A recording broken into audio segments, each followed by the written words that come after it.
Hey everybody, it's Joe Bailey. We're going to do a quick virtual players meeting. I'm going to try and be thorough, but I'm going to move really fast. If you're concerned about anything, just pause, review, and reach out if you have questions. Let's jump right into our sponsors.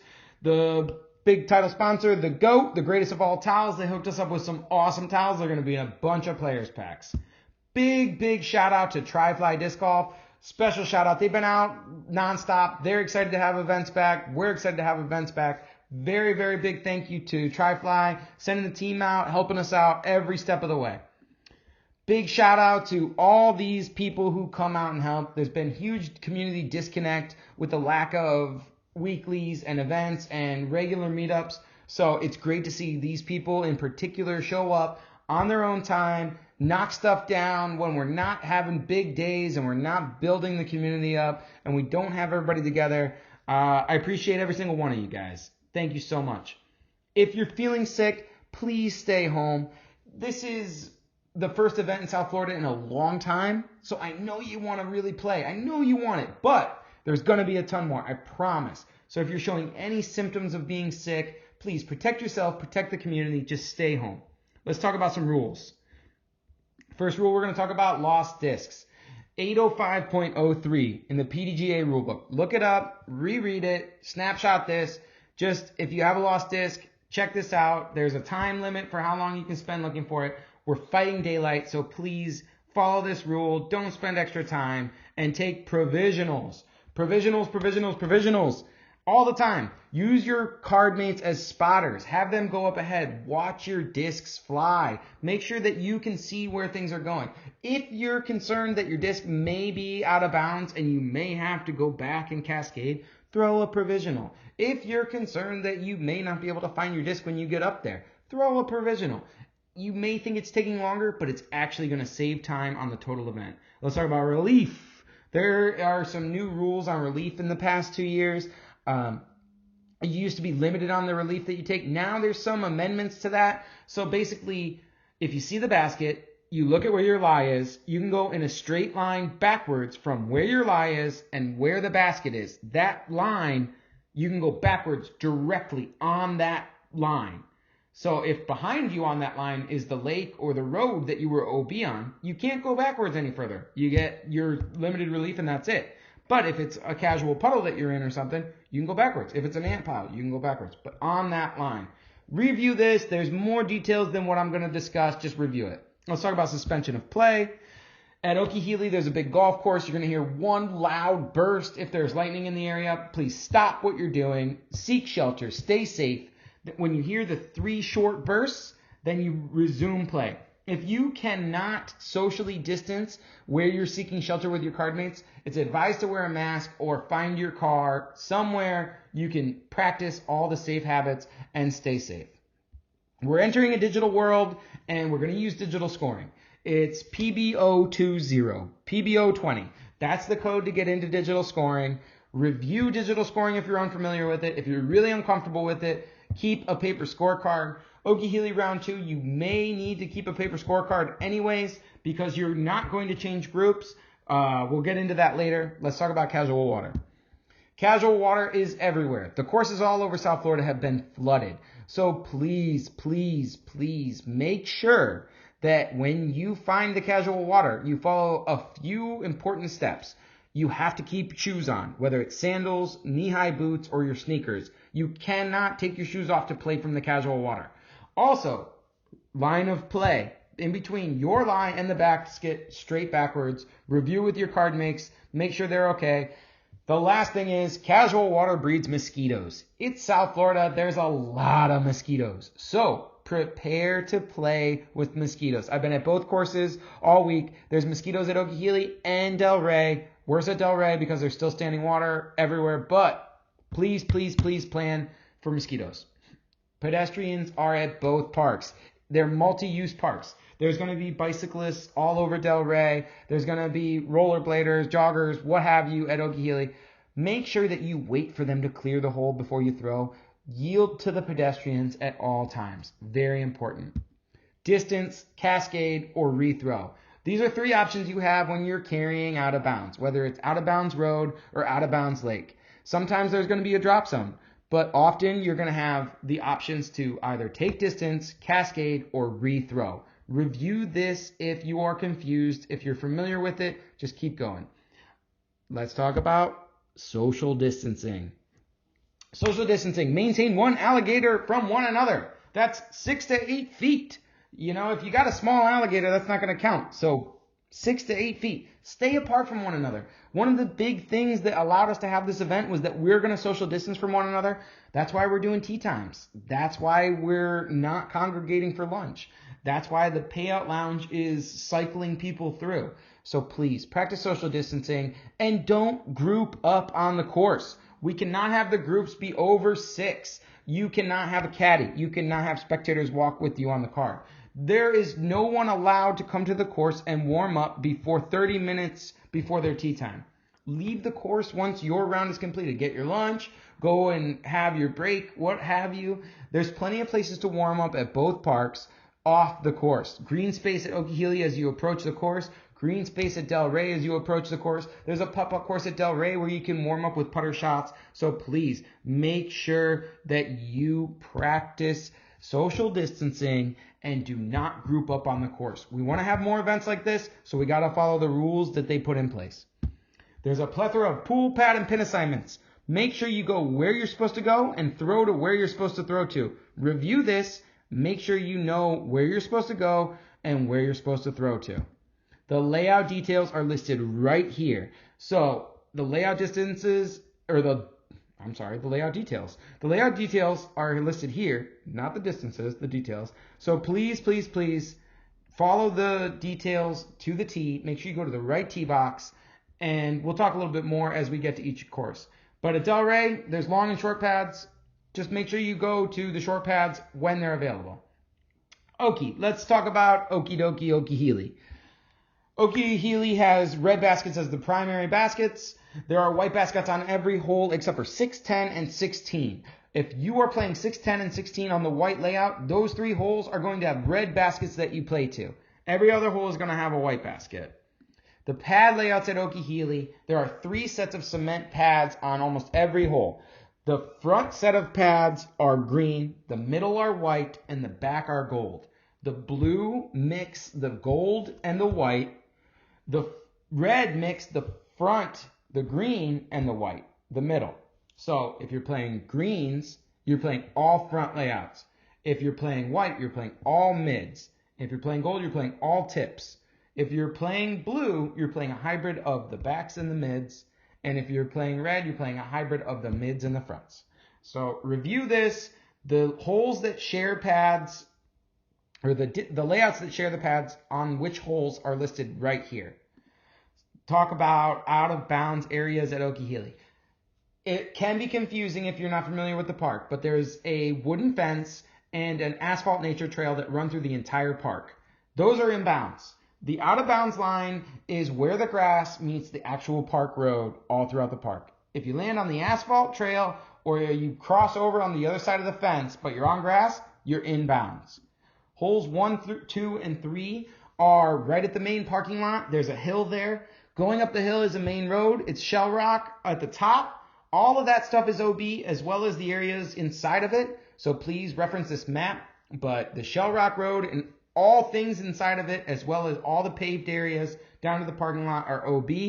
The horseshoe-shaped road around the outside is OB and beyond. So from the gold-blue tee on hole 1, if you never cross in bounds, you may cascade, rethrow, or that's it. That's it. There's no drop zone. Hole 3 and its island. On hole 3, if you are playing to the white basket and you throw across the parking lot, but you land on that island, you're inbounds and permitted to throw back to the white basket. Holes 4 and 5, mostly you're just playing over lakes or roads. You know, it's basic out of bounds stuff. Just reference taking distance, cascading, or rethrowing, because that stuff is likely to come up on your card. 6 and 7 are pretty straightforward. Water will be on the right, road will be on the left. Hole 8 has a very interesting bridge that comes up on the canal that is OB on the right. If your disc lands on that bridge, it's out of bounds. If your disc lands on that bridge but is leaning on one of those palm trees that are inbounds, your disc is inbounds and you may take relief on the other side of the tree 1 meter in, where you can get safe footing, or behind the tree. Wherever you can get inbounds, touching the tree is inbounds, touching the bridge is out of bounds. The bridge is out of bounds.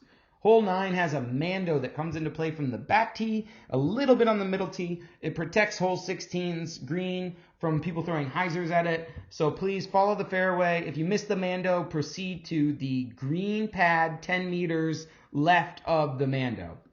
Hole 10 is throwing downhill to a very busy area, a lot of congestion. 11's pad is right there behind the basket. 16's pad is right there behind the basket. And lots of people come onto the asphalt nature trail right there behind the basket. So make sure it's clear and throw with caution when you're throwing from hole 10. Hole 10's green pad actually does not have a pad. It is a piece of sidewalk. It's the sidewalk in front of the parking lot you will see with red marks angled towards the basket at the very end of the sidewalk. It's the very end. Hole 11 and 12, OB Road left and right and beyond. Hole 13 throws over a private road that goes to a sheriff horse stable. That road is so minimally trafficked, you can play it as inbounds. It plays safe. If your disc happens to land on that road, very rare, you might have to hit a power line and have it drop just awfully. It's a horrible fate if you land on that road. But it's inbounds. You're safe to play from there. Hole 14 in the hashtag lake. You're going to be throwing over lake. Please use the provisional, use the relief things we talked about, reference them again. If you're playing from the green or red tee, you're permitted to throw around the lake for safe play if you're uncomfortable trying to clear water, but make sure that hole 11 is clear before you throw into their fairway. Hole 15 has OB Road on the left, and that lake from 14 comes in a little bit into play, but it's not in play too much. Hole 16, OB Road on the left. All the pads use the asphalt nature trail. Hole 17, OB Road on the left, and very, very unlikely fence OB on the right. If you do land on the other side of that fence, you are out of bounds. Hole 18, you are not permitted to throw over the fence. That is one of the rules of the course. Do not throw over the fence that protects the dog park dogs from coming onto the disc golf course. If you do get up close to that fence, you will see 3 mandatory poles. Each pole has a drop zone immediately next to it. If you miss one of those mandatory poles, that means you throw to the right of the pole, but you're supposed to stay left of it. Even if your disc comes back into bounds, inbounds, you have to move back to that drop zone with a penalty stroke. So please consult with your card mates. Make sure they're watching everybody's throw on the card. But if you miss the mando, you go to the drop zone. Tee times and scorecards at Okie Healy. Please make sure that you plan accordingly. Bring a lunch with you. You are going to be fighting daylight more at Okie Healy than anywhere else. So if you're 8 o'clock tee time, you're a 12:30 round 2 tee time. Keep your same card. If you have any trouble with the digital scoring with this, just keep a paper card and turn it in. Keep a UDisc card, whatever works. But you will stay with the same group you started with for round 2. We don't shuffle cards on B-Pool until round 3. Now let's go to Delray. Delray is going to utilize 2 starting holes for tee times. Some players are going to start on hole A. It's a temporary hole outside of 18 and 1, playing to the practice basket. It's going to utilize the Tri-Fly Island. It's going to have a border around the basket that is an island with a drop zone. It's a 200-foot temporary hole. It's going to be fun. So please make sure that when you look at your tee time, if your tee time ends in an odd number, like 8:37, you start on hole A. If your tee time ends in an even number, like 8:36, you start on hole 11. Make sure when you're on the digital scoring app that you change your starting hole. Super easy to do. I circled the area to do it. If you have any trouble, like I said, just keep the paper scorecard. We'll enter the scores after. Delray has some lakes and canals. They're OB. Please use caution if you approach the shoreline to either of these. There are large alligators all over the park. We're basically in the Everglades. Delray has 2 types of roads, shell rock and paved. They're going to signify boundaries of in and out of bounds all throughout the course. I'm going to elaborate on each hole. Like I said about warming up in green spaces, Delray has a great spot to warm up. It's a putt-putt course. It's 7 holes. It's about 150 feet for each hole. Great little putter warm-up shots, a little bit of putting. It's a good spot to warm up. Round 1, we're playing to yellow baskets. So the yellow baskets exist only on 1, 2, 5, 8, and 9. All the other holes you're playing to a blue basket. There are blue baskets on 1, 2, 5, 8, and 9, but you're playing yellow baskets on round 1, and then on round 2 you play nothing but blue baskets. We had to set up 2 temp holes because hole 4 is flooded, and hole 3 cannot access back to hole 5, so after hole 2, you're going to walk around to hole 5 and start from there. The 2 temp holes are hole A. I talked about it before. It's outside of 18 and 1, playing to the practice basket. It's pictured on the right. And then 14A. It's going to finish from the blue basket on 14, and then you're going to throw to the back corner. It's 325 feet. It's 14's long pin position. So we split 14 in half. There's a temp pad out there. Hole A. The infamous tri-fly island is going to be out there. You're going to be throwing 200 feet to the practice basket. You have to land on the island. There's a drop zone at the front. Read these little rules about it. Holes 1, 5, 6, and 7 have lots of trees, but no OB. Holes 3 and 4 are getting skipped because of all the standing water we've had this week. We didn't get to tune them up, and it wasn't worth it to try and play them. So when you leave hole 2, exit at the yellow basket, walk down the road. Don't turn in at the wicker bench. That's hole 3. Keep going and go in where you see these pictures. That's going to take you to hole 5. Holes 2 and 8 are the only wooded holes that have paved park road that comes into play. So the road is OB and beyond on hole 2 if you make it over there. And hole 8, it's OB and beyond, and it wraps all the way around the course. Or all the way around the hole, I'm sorry. Hole 8, we were going to play the C basket, but it's a mosquito nest over there. We're going to be playing yellow in the A basket instead of the C position. So yellow's in A, blue is in B on hole 8. Walk up and check it out if you're confused. It's been there all week though. Hole 9A and how to play it. It's an island. From the long pad, it's 300 feet to clear the Shell Rock Road to get in bounds. If you don't clear in bounds, you proceed to the drop zone. It's flagged. It's right next to the oak tree. It's like 180 feet to clear from the short pad.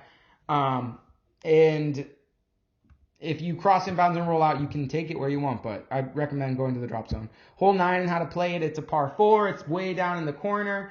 The long tee does technically throw from out of bounds, so if you happen to not ever cross in bounds, which is unlikely, you may proceed to the short pad as a drop. Hole 10 and 11 are split by a Shell Rock Road. It's Shell Rock Road and beyond to the left, OB on 10, OB Lake on the right. If you somehow never cross in bounds on 10, you can proceed to 11 short as a drop. Hole 11, it's you're teeing off from inbounds. It's Shell Rock Road and beyond left. Stay out of 10's fairway. Paved road and beyond right, OB. And there's a canal behind hole 11's pin that comes into play on the approach. That's also OB. 12 has a canal, OB on the left, and a lake, OB long. And then 13, that same lake, OB long on 12, runs along the right side of 13's fairway, OB. And then there's a paved road that may, very, very unlikely, but it may come into play. That road is OB and beyond. Hole 14 is a white stripe on the road where the wooden sign for the tee is. It's pictured right here. That's 14's long pad. 14 short, walk 200 feet down the road. You're going to see Chicago brick. That marks your tee. You're playing to the blue basket for 14. And it's about 350 from long, about 250 from short. 14A is right around the corner from the blue basket for 14. You're going to see a temporary pad with some flags. You're playing all the way down to the corner. It's 325 feet, one pad. There is a paved cul-de-sac road. That road is OB. If you land on it, you're safe. If you get on the other side, you're safe short of it. But if you are landing on that road, you're out of bounds. 15 and 16, similar to hole 14, there's a stripe on the road and a button on the right. You can tee off from the natural surface or the road. If you tee off from the road on 15, there is no short pad. There is no drop zone. If you never cross in bounds, you have to rethrow. If on hole 16 it happens, you may cascade to the short pad or rethrow. Those are your options if you never cross in bounds on those two holes. Holes 17 and 18 have a lake that runs OB on the right side. That's the only thing. Everything else is in bounds. On Sunday, Tri-Fly is going to be out at the Meat Canopy Pavilions. They're going to be there hosting some cool stuff, maybe playing some games. They're going to be there playing music. It's going to be a casual payouts lounge. Please don't congregate. Please don't show up in groups. If you're there, you're waiting to see if you get paid out. You're going to get Palm Beach Disc Golf Club merchandise, and you're going to get your stuff, and you're going to leave. So please don't congregate. Please don't hang out. We have to social distance. We cannot group up too much. But we wanted you guys to get your payouts at the day that you were done. We're going to do a miniature awards thing with just the division winner. You're going to get like a small prize. You're going to get your payouts, and then you're going to bounce. If you need to contact us for anything, please reach out. If it's an emergency, call. Myself and Jason are going to be at Del Rey on Saturday. Alta's going to be at Oki on Saturday. We're all going to be at Oki on Sunday. So if you have a rules question or just a simple question, text us, any of us, text all three of us. I don't care. Text all three of us in a group chat. It's fine. If you have an emergency, call